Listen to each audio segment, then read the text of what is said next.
أبناء الشعب الأردني الواحد،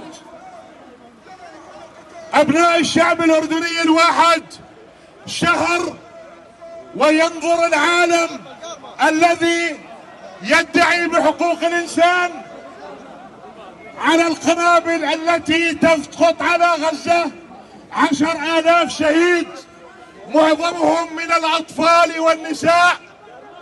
أين ذلك العالم الحر؟ أين ذلك العالم الحر؟ أين الدول العربية الذين يجب أن يقتدوا ببوليفيا وكولومبيا؟ الموقف الأردني غير قابل للمزاودة عليه، موقف ثابت. القيادة والشعب في ذات الخندق ونحييه.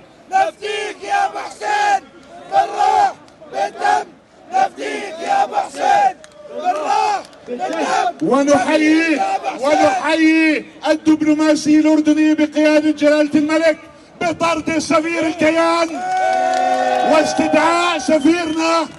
يا عرب، المخطط أكبر من غزة، إنه تدويل للدم الفلسطيني، تدويل للدم الفلسطيني، مخطط صهيوني، مخطط فارسي. ونقول هنا الجبهة الأردنية موحدة، الذين الميليشيات التي على حدودنا الشمالية والشرقية التي تدعي حبها على فلسطين تستهدف عمان. عمان قوية، الأردن قوي، فلسطين قوية. المكشوف يهودي ما بدنا نشوف، المكشوف يهودي ما بدنا نشوف. وأختتم كلامي، ماذا علينا فعله؟ الجبهة الأردنية موحدة كما هي حول جلالة الملك وسياج القوات المسلحة، حنا ذعار العدا طلابة للدين، والضيم ما يرضى به إلا الردي خاله.